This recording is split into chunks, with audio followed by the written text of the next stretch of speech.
So welcome back to the Road to Reinvention. Today, my guest is Matt Haggman, and Matt is the Executive Vice President of Opportunity Miami at the Beacon Council, a public-private partnership that is the official economic organization for metropolitan Miami. Opportunity Miami is an initiative focused on shaping Miami's long-term economic future. He currently is a founding board member of Endeavor Miami, a trustee at New World Symphony. I need tickets to the symphony, just FYI. I'm going to just plug that. Yeah. And advisor to national nonprofit Right to Start. Matt is also an award-winning journalist in business, government, and investigative stories. Matt has been called the cornerstone of a renaissance in Miami tech by the Miami Herald, and we will see why in a bit. And today, I'm also thrilled to call him our guest and a friend. Matt, thank you so much for joining us today. Thank you for having me. It's an honor to be here. Always a pleasure. So Matt, you have built an incredible career, particularly in Miami, that is really rooted in this idea that Miami as a city and as an ecosystem is capable of this incredible idea around reinvention. And it plays so well. And I think some of the series that you're storing your journey has been. And so I want to know, like, what does reinvention mean to you personally? Well, first of all, just want to say thank you, Sherelle, for having you. It's so awesome to be here. It's awesome to have you in Miami. Thank you. And just such a privilege to be able to have this conversation. Always. So thank you so much. I think you're identifying Miami with reinvention is something that is really near and dear. So Miami's a place. So I'm from the Northeast originally. I came here 20 years ago to work as a journalist. Mm-hmm. And I thought it would be a year or two and then off to another city and live this life of, going to different cities as a journalist. And instead, I really found home.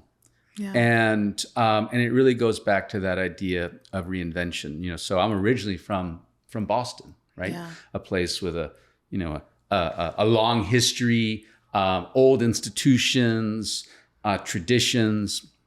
And I love Boston, and it's, it'll always be my hometown, but in the place I grew up. But came to Miami and found a place with short history, young institutions, and virtually no guardrails. Yeah. Right? Yeah. This is a place where anything goes. Yeah. And meanwhile, this is a place that, where people from around the world sort of are together coming to and making up together. Mm-hmm. Right? Was that hard? Was that transition hard from Boston to here? For whatever reason, right? And I know a lot of people who came here and found it really hard. I know stories of people who came here and ultimately left because it just didn't speak to them. For whatever reason, it was just very intuitive. I got here. Part of it's also the role I was in as a journalist. You're always out talking to people. It's one of these roles you can call anyone up and say, hey, I want to talk about this. And it's people are like, sure. Because your grounding was in understanding community. Totally. Understanding the inner workings of Miami, even though Young still began to build its own culture. And so you got to get immersed from a journalistic standpoint. 100%. And it's like, and the thing that was so appealing too about Miami is that there was I remember talking to it was back in Boston, talking to a friend and said, how's it going? He said, I still feel like I'm waiting my turn a little bit. Mm. And in Miami, there's no waiting your turn, right? Miami, you can come here and very quickly be part of shaping the life and future of this community. Yeah. In a lot of cities that can be harder because you're sort of bumping up against these sort of different layers of influence and networks of people. Whereas Miami, it's really been a spirit of, you can come here and you can sort of make this city as you want it. And people will really encourage that initiative. And that's one of Miami's superpowers that, as our city is maturing and beginning to grow up and maybe starting to move out of its adolescence a little bit, that I hope we never lose that. I've done a couple of stints in Miami, as you know, and I think on my second stint is when we got connected. Yeah. And you made some incredible introductions for me in Miami. Oh. And what I found fascinating about your story and your optimism about Miami is a lot of folks aren't necessarily comfortable with being able to invent or envision, right? There's a lot of cities where there is a path, right? When I always think about Boston and I think about the universities there. I think about going from a top tier university into like a major consulting practice, being a consultant and then like going to B school. Like there's kind of this tried and true path, right? That like many take. It works. It pays very well. Yeah. And it's very linear, for all intents and purposes. And then I think the way in which you were able to come to Miami as a journalist, get heavily involved in the ecosystem, continue to be passionate about the ecosystem, especially when you're almost like building a plane as you fly. Totally. That takes a ton of both vision and passion, of course, but also a level, I think, of comfortability in the ambiguity. 100%. And like, I think for myself, all of those things sound like great ideas. Like, oh yeah, you mean there's like not a specific roadway?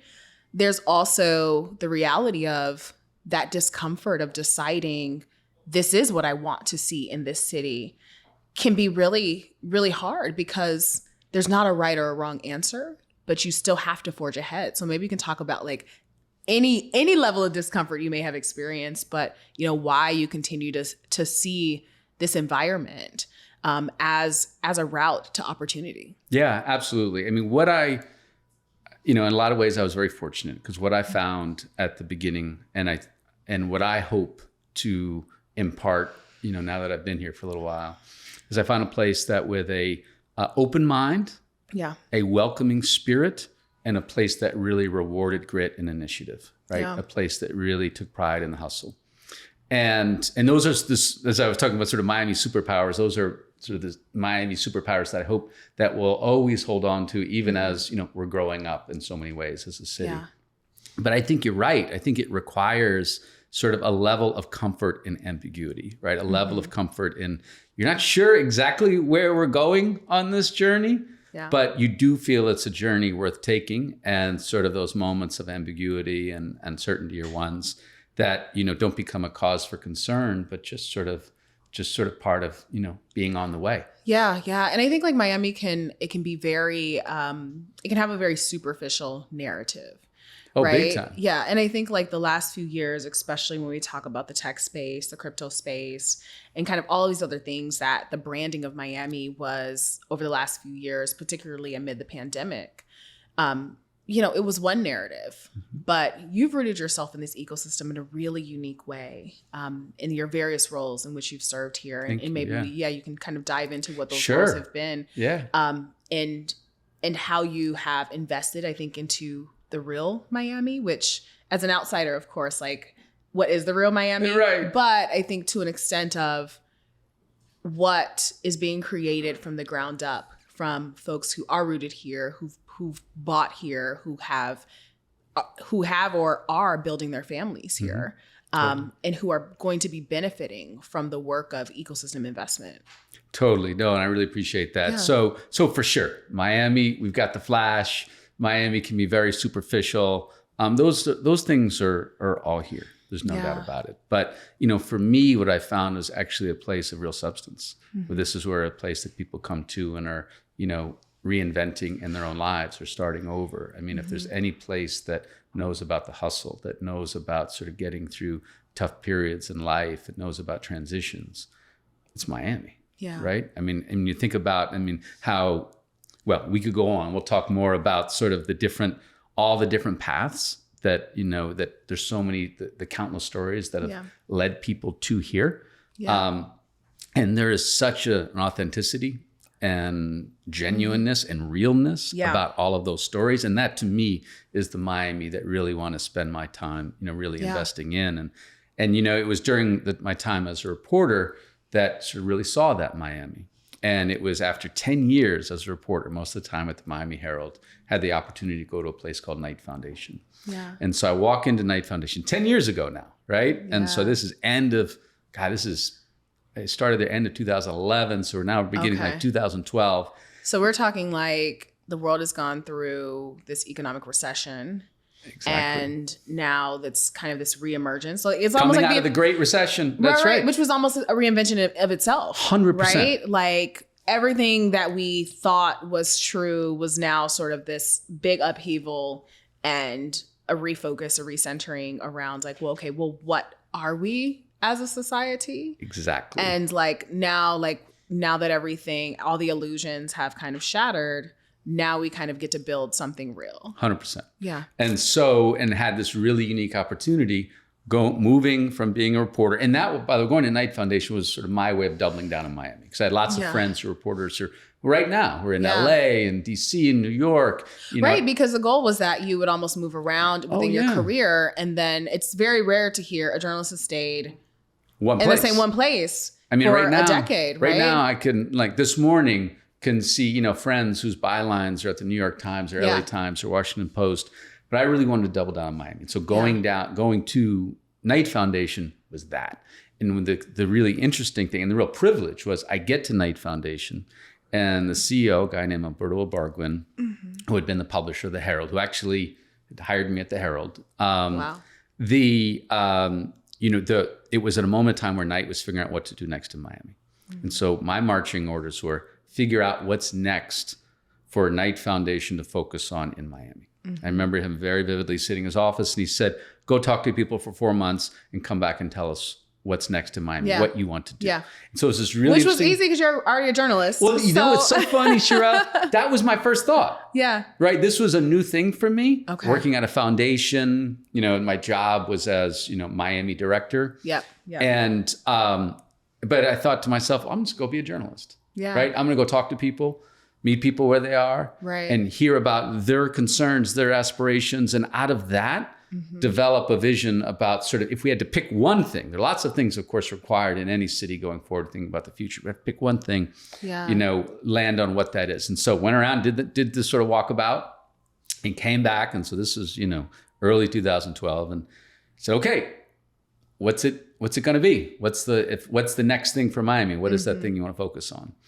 And, what I said was, want to launch an initiative focused on building a tech and startup community in Miami. Yeah. And the thesis this is a space you've, been in for so long and been a leader in for so long. And the thesis was, look, the primary centers of innovation aren't going to go away, but the cost to create and do are going down. So the ability to act and drive change on an individual, small group basis is going up exponentially. Yeah. And so what that's going to lead to is that's going to be talent, people, funding will ultimately become more mobile, right? And so that gives the opportunity for new places to emerge as centers of innovation and entrepreneurship in their own right. And Miami can be one of those places. And so then off we went with the whole effort around building an ecosystem here in Miami with a thinking that, and actually drew a bright line, did this work with a guy named Ben Wers, who now works at a VC in London, who's already at Knight Foundation. And, we drew a bright line is that we're not going to actually use foundation funding to invest in companies themselves, but instead what we're going to try and do is to try and fund the resources, whether it's homegrown efforts, in Miami, or whether it's bringing things to Miami, provide those resources so entrepreneurs can build the ideas and solve problems most important to them. Yeah. And off we went. I love the ecosystem investment story because even though we talk about reinvention and it can be such a personal one, and it was very clear that you had a lot of reinvention and invention, throughout your career journey. But I think the idea of cities themselves being able to be hubs for both innovation, but also reinvention, especially when we think about the brands of most cities, right? I'm from Seattle, which has always been that space of okay, the Microsofts of the world, the Boeings, Amazon, all of those things, right? But even my city went through a reinvention period as well. Sure. Either for better or for worse, because we know sometimes that when we are seeing these spaces of reinvention, a lot of people get left behind. And I think 100%. It's really significant that you had this sort of listening tour. And what came out of that listening tour was this idea around a hub or access to resources for those folks who were wanting to build companies or wanting to be seen within their communities for what they're building, expanding access to jobs and training, because so many people sit in cities that have been either forgotten or they're not coastal cities or coastal environments where you may be in Jackson, Mississippi, right? And you're seeing your friends going off to Google or going off to, tech company USA and having to leave your community in order to be successful. And yet your work at Knight Foundation and the work that you're doing today, which we'll also kind of dive into a bit, it almost asks people, how can you reinvent yourself within your own city and realize what that may look like without having to escape, so to speak? 100%. And creating a space and a place and environment where people can walk outside of their homes and say, I have a roadmap, a local roadmap to follow that will lead to the successes that I'm looking for. And I don't have to go to the Bay. Totally. And I don't have to go to New York. And I think most cities are trying to figure that out. And it's not an overnight thing. It is an ongoing investment. It's going to require money, talent.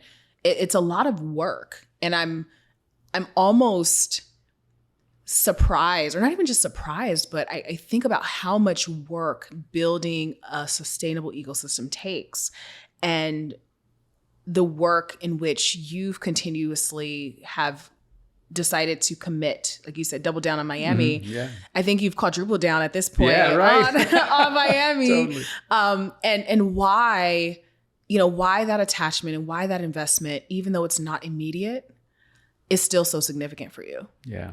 So man, it's a couple thoughts, as you were just talking there. Number one, just for context, and there had already been some efforts that were underway that showed how this city could change, right? So we're sitting here again 10 years ago. There had already been this whole effort underway around making Miami Center of Art and Culture, right? And we were beginning to see the fruits of that. By that point, Art Basel had been in Miami for about 10 years. Similarly, there was this whole effort around bringing people back to the city. Yeah. Where we're sitting right now, this was not a reality, certainly 20 years ago. Yeah. Right. And sort of and creating these really cool, urban environments where people can live and work and hang out and do amazing things. And so it was within that context then thinking, we can launch, an effort around building a tech and startup ecosystem as sort of the next thing for Miami. Yeah. But in terms of what, as we're thinking about sort of what's the problem we're trying to solve. Yeah. One of them that kept coming up then was exactly what you're talking about, was that people felt like, if I want to do something, if I want to be professionally ambitious, if I want to, launch some groundbreaking company or get some cool job, I have to go someplace else. Yeah. And that's what I was hearing over and over and over again. Yeah. And so what was one of the real drivers around the whole notion of building a tech and a viable tech community in Miami was the idea that people who are here, right, could build the ideas and solve the problems most important to them here. Yeah. Right. Yeah. And that's what so informed the thing. And then, and as the journey began, and then, it's so much fun at the beginning of efforts, because every small thing is such a big success. Yeah. Right. Yeah. One person who had left and says they're coming back is such a victory. Yeah. Right. Yeah. One gathering where you have 20 people show up, just like, oh, we're onto something here. Yeah. Right. And so you can really celebrate each of those small successes that then become bigger and bigger and bigger. Those small wins can be very monumental. I think about Miami Hack Week. I think about Black Tech Week and the conferences Black Tech Week, just to shine. I'm, the one of the real privileges of being at Knight Foundation. So we launched the effort, and Felicia Hatcher and Derek Pearson, dear friends of both of ours. Yes, and Felicia's going to be she's going to be recording. Oh, amazing. Yeah. So I remember, we launched the effort, and we sit down and they say, we want to launch an effort called Black Tech Week. And so with this whole initiative, provided the seed funding to launch it. Yeah. Right. And so it was doing that again and again and again. I mean, finding amazing leaders and entrepreneurs like Derek and Felicia is hard, but, it's like we're going to provide, all the support we can, as they launch this effort, right? And then doing that over and over again, where it's launching the Idea Center, at Miami-Dade College, inside the biggest and most diverse campus-based college in the country, providing the seed funding to help launch Emerge Americas, bringing Endeavor here. Babson College had a whole effort around supporting women entrepreneurs called the Win Lab, bringing that here. Yeah. So one thing after another, sort of, brick by brick, working to build, an ecosystem. But fundamental to the effort, of course, is we wanted to do something different. Yeah. And that is that, looking around, the established centers of innovation were places that, as we see tech, as economies become more tech enabled, particularly primary centers of innovation, it often can hasten divides, not ease them. And so in thinking about Miami, and it felt like the established places were trying to do a do-over. It's like, wait, how can we fix this? Right. And the thought was, well, Miami's just starting out.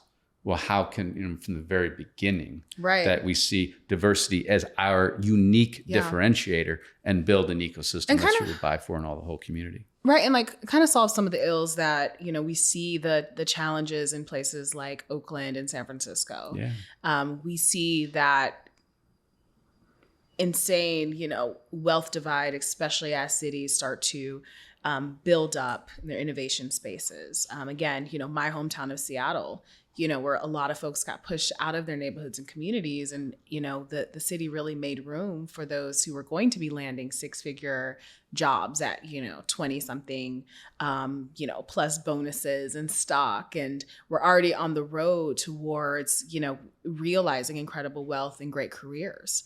But just down the street, those opportunities were not necessarily afforded across the board. Right. And so there is definitely this space within Miami's ecosystem and sectors that you've also been involved in from the standpoint of Opportunity Miami. Yeah. I think a lot of the work that you're doing at the Beacon Council Thank you. well.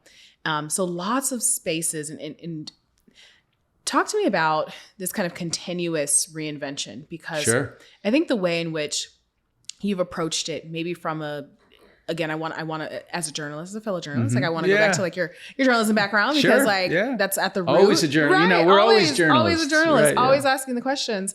And I think about this continuous reinvention where, in some cases, the word carries so much weight because it seems as though it's intentional, and it is intentional, but it's almost a reexamination over and over and over again, and a questioning even your questions. And questioning, are you doing this right? Or are you doing this in a way that calibrates the needs of others? Like, who else needs to be involved? Who needs to be in the room? Who isn't in the room? Who do we need to go find to actually be in the room? That gives you a little bit more weight and expansion to decide how to move and how to make those choices, how to make those investments, how to get people on board. So I want to understand the way that you look at reinvention, both for yourself, but then also as the approach of Miami's ever evolving ecosystem is transpiring. Yeah. So, with, talking about all these efforts around making Miami a center of tech and innovation in its own right, of course, COVID hits, right? Yeah. And this moment of where people were willing to think anew about, it felt like this moment of giant reconsideration, right? Yeah. It's like, who do I want to spend time with? What do I want to do for work? Where do I want to live? Right. And I'm open to think, completely new about all that. And then there was this mass exodus from all of the big centers to Miami. Exactly. And so we saw so all the stuff we're talking about, whether it's about in terms of reimagining neighborhoods, whether it's around making Miami a center of art and culture, the food scene, all the work around building a tech community here in Miami, all those things coalesced that people looked up and were like, oh, wait, I'm willing to think differently, think anew. Look at Miami. Mm-hmm. And people start, and of course, also Miami becomes so uniquely international, right? 54%, I think our last number is 54% of the population in Miami-Dade County, right? Almost 3 million people, far and away the biggest county in Florida. 54% are born outside the US, right? I mean, no metropolitan area can compare to that, right? Not New York, not LA. And so all those factors coalesce to be like, oh, Miami. And so particularly in tech, we've seen this huge spike, which is amazing, right? And so now though, to the point of, sort of reinvention, took on this new role 2 years ago now to lead an initiative that's leaning into and thinking about sort of where do we go next as a community. So sort of was time to repeat the story I told you about when I was at Knight Foundation. Yeah. And this is at a place called Beacon Council, which is the economic development organization for the greater Miami area. Yep. And leading an initiative that's focused on sort of where we go next. Just think about the Miami of 2040. Yeah. How do we imagine that, and what do we do now to build that? And so looked around and decided, well, this initiative, time for, it used to be called One Community, One Goal. So time for new name, new focus, new strategy. And this is working with, our late CEO, Mike Finney, who's the person who had the great pleasure of working with and passed away much too soon. Yeah, that's very good. And working with Mike, said, Mike's time for a new name, new focus, new strategy, and thinking about what that next chapter is for Miami. The new name is Opportunity Miami. And the thinking was that really our biggest challenges present our greatest opportunities. And thinking about a future now. So if we think about all the things we talk about in the reinvention of the city, becoming a center of art and culture, neighborhoods redeveloping, developing a tech and startup scene, food scene, becoming so uniquely international, all those things. Sort of what's that next thing, right? And in thinking about the road ahead, really hit upon the idea that going forward, really Miami's a talent and sustainability game. Now, sort of, what do I mean by that? That on the one hand, Miami has the opportunity to build a uniquely diverse, skilled workforce, unlike any regional workforce in North America, even can be differentiated globally. Yeah. And then in addition, just as tech, has, sort of seeped into every part of the economy, we're going to see climate do that too. But in particular, what we've been leaning into the idea of not that climate change, and here, of course, the result of climate change, that the big fear is around sea level rise. In other places, it's around extreme heat. But that it's, as we think about climate, that yes, it presents an existential threat, but it also presents the business opportunity of our lifetime, right? That as we're transitioning to a net zero economy, what we're seeing in the auto sector right now, moving to EVs, where, we've, pioneered by Tesla and, Elon Musk. Now we're seeing all the incumbents shifting right now to EVs. We're going to see that in every part of the economy. And that presents an opportunity, right, for more new companies. It will result in more new companies, more new jobs, more new industries, and the places that really lean into that, those will be the places that benefit. So here in Miami, as we think about this next chapter, let's be that place that's building a uniquely diverse, skilled workforce, and a place that's actually hatching the solutions. Its economy is actually built on actually responding to and leading the transition to a net zero economy. All those things sound great. Like, I'm, again, from Seattle. I don't know if I mentioned that to you. Yeah. So I grew up in a very blue city. Yeah. Blue state. Like, I went from one side of the world to Florida. So like, I just did this like cross, when I think about the differences, both politically and then also from a sustainability standpoint, whereas everything about greenery, water protection, composting, renewable energy, those things were major factors, in our city growing up. That was like part of the ethos. And seeing the conversations start to change or emerge here is really fascinating because, to your point, you talked about reinvention being this opportunity to look at those challenges as new opportunities. And so I think speaking to that idea of like these kind of third markets, these tertiary markets that now get to emerge as we start to think about, what is possible when we're talking about net zero, and what is possible when we talk about equitable economic stability and sustainability across the board. And I think the equity lens and the Opportunity Miami component is really interesting and really fascinating. And a lot of the work that you've been focused on is, again, kind of going back to that earlier comment around everyone having an opportunity to participate. And it not just being for like the Peter Thills, who I know bought a house on Miami Beach a couple years ago. There's been a lot of those stories, guys rolling in, and unfortunately, in many cases, it's been guys, but rolling in and buying these, $20 million homes here. Yeah. Right.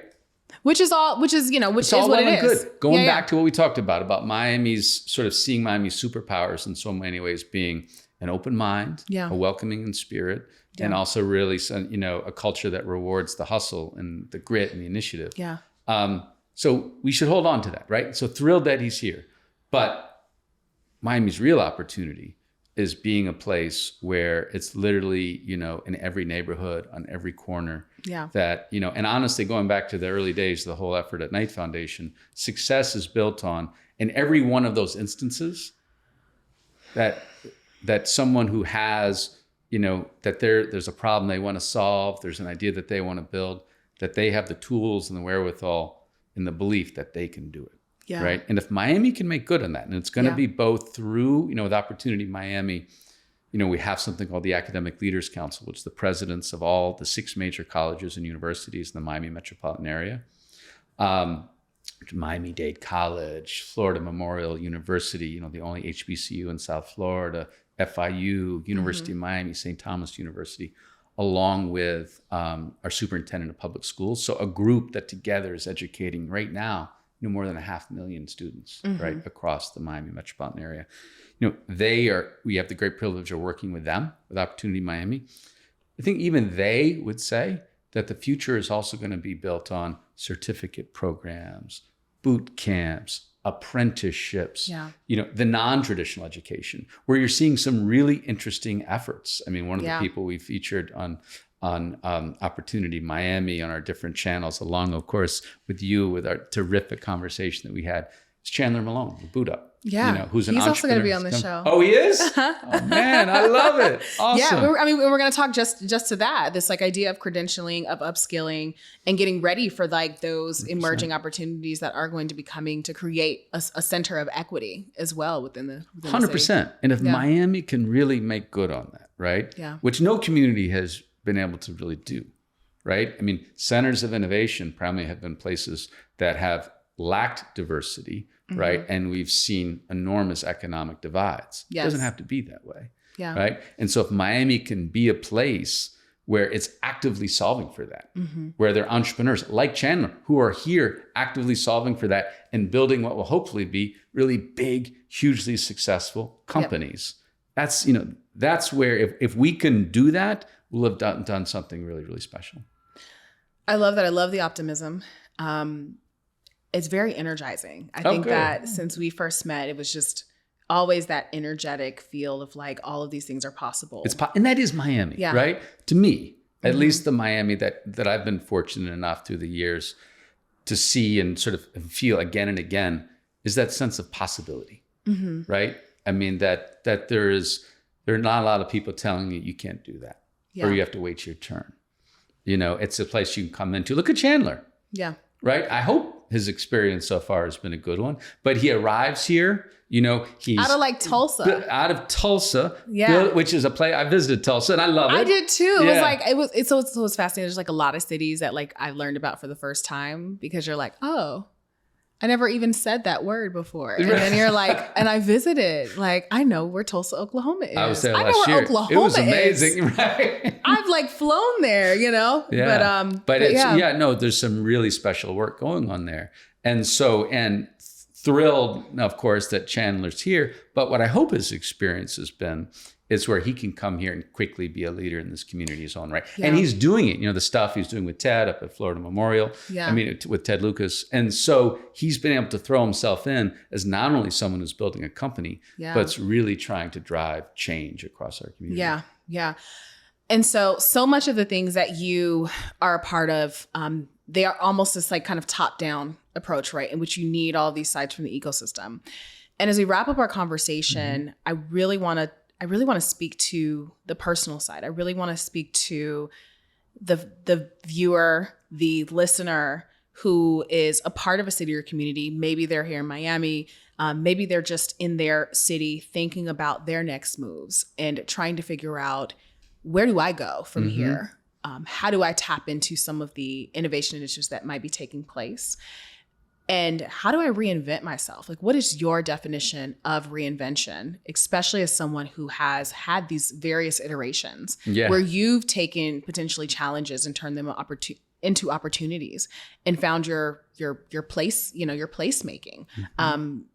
But for a lot of people, that can be a very scary thing. And it can feel intimidating, especially when maybe your city's trying some things for the first time and you're not sure, do I jump in? Where do I participate? what value can I add when I'm not necessarily sure what value contribution I have? What is your kind of idea around that? So for, I guess, for me, my experience in Miami, which I think would be applicable in other cities, and certainly I'd recommend this for people coming to Miami, is saying yes and looking around the corner. So what do I mean by that? So, it's that, any opportunity that comes along, whether it's, grabbing a coffee, or you're invited to something, or, someone's doing a little dinner and say, hey, can you come and join? My default is always yes. Yeah. Right. And it is out of those conversations, often random conversations that may not really sort of be on topic for whatever it is you're currently thinking about or doing and focused on, that those can lead to these various opportunities that otherwise wouldn't have been top of mind or may have just been percolating, And so that's number one. Number two, and this is really something that anyone coming to Miami would strongly encourage. In fact, someone not long ago who's new here said, what do you recommend? And I said, keep looking around the corner. And what I mean by that is, here in Miami, you can often hear people say, oh, it's a small town, everyone knows everyone. Mm-hmm. And you can be in these circles where like you'll have a coffee with someone or meet with someone, and then they're like, oh yeah, I just met with that person. And you feel like, everyone is sort of connected. Everyone knows everyone, right? Yeah. I push back against that, because actually what I found is if you keep looking around the corner, that you find things going on here in Miami that you had no idea were happening. Mm-hmm. And generally when I hear folks who say, oh, Miami's a small town, and go look into another room too. Mm-hmm. Right? Because again and again, what I found is that there are really amazing people doing really remarkable things, but you have to go look, and sort of going back to the initial idea that we talked about at the outset, that in some cities, it's sort of linear. There's a path that you follow. Miami's really built on initiative. Yeah. And, but you'll be really rewarded for it if you keep looking around. Yeah. So there's a sense of taking ownership over your journey. Oh, yeah. And some level of accountability for navigating some of those waters, and at least just trying. And as you say, look around the corner, like hop in, but also look around the corner and see what's possible. And see what's possible. And then ultimately, of course, really trying to sort of get clear on what your purpose is. Yeah. Right. Yeah. Which can be hard. Yeah. Right. And we can go through periods where you're sort of wandering a bit. But ultimately, to be able to have impact, you need to be able to land that impact, right? Yeah. And it needs to go beyond sort of something at the 30,000 foot level or just an idea, but that'll ultimately arrive in a way that's actually impacting and changing people's lives. I love that you mentioned wandering, because I feel like, everyone will kind of take a look at, your titles, what have you, and kind of think, hey, they figured it out. And I remember there's so many periods of my life in wandering, right? What I initially set out to do, going to school in New York, like I wanted to be an executive at like L'Oreal and live in Brazil. Never had been to Brazil ever in my life. Just at 18, I was like, I want to go live in Latin America. My minor, funny enough, was Latin American studies. And my major was international trade and marketing for fashion. And I also only did my minor in Latin American studies because I wanted to read poetry by Jorge Luis Borges as often as possible. And so I had this whole world of like, I just want to wander, and I want to see what other worlds exist that I might want to be part of. But I love that you mentioned the wander, and you mentioned these words that we use a lot sometimes, I think a little bit, laissez-faire. We talk about purpose and intention and impact and all of those things, but they actually have to have a sense of meaning, that when you do find your purpose, you have to attach that to the impact that you're going to have on the world. And maybe the world is the community. Maybe it is your family. Maybe it is an organization. And I think as we close out, I would love for you to like personally just reflect on how finding your purpose really helped you to have the impact that you have today, because your intention was not to stay in Miami, when I first up got to here, this point. no, yeah. Right. But a little bit of that wandering also allowed you to find your purpose and to have the impact that you've had on this ecosystem. So maybe you can just share a little bit on Absolutely. And I think I would, two things come to mind as you're talking. One, it's keep going, right? Mm-hmm. And anything, there can be those moments where you're like, I'm not sure which direction I'm supposed to go in now, but take another step, right? Yeah. Keep going.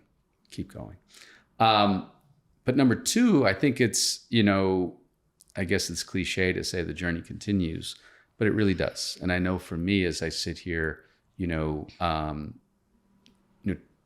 that there are going to be more chapters. I mean, I always imagined a life of chapters rather than sort of a chapters of sort of very different things, right? Rather than a career of sort of one thing with chapters within it, For whatever reason, that's just was the way that I thought about it. Yeah.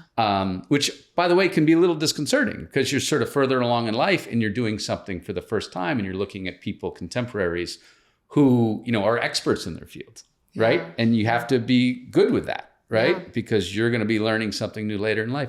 And for me, I think it's going to be, this is going to be happening more times, right? And allowing for that space for that space and doing things completely different. Yeah. And what that will be, we'll see. I know we right now want to do Opportunity Miami for a while. I like having the chance to lean in again on where our community goes next. Yeah. And in this case, really seeing all the work around arts and revitalization of our neighborhoods and tech and all that stuff. That work continues. With Opportunity Miami, certainly supportive of all those things, but really leaning into all the efforts around talent and sustainability and seeing climate really as going to be something that's such a big driver in our life going forward. So leaning into that, but that's not going to be forever. Yeah. And then there's that next thing, and we'll see what that is. I love that. Well, thank you for sharing.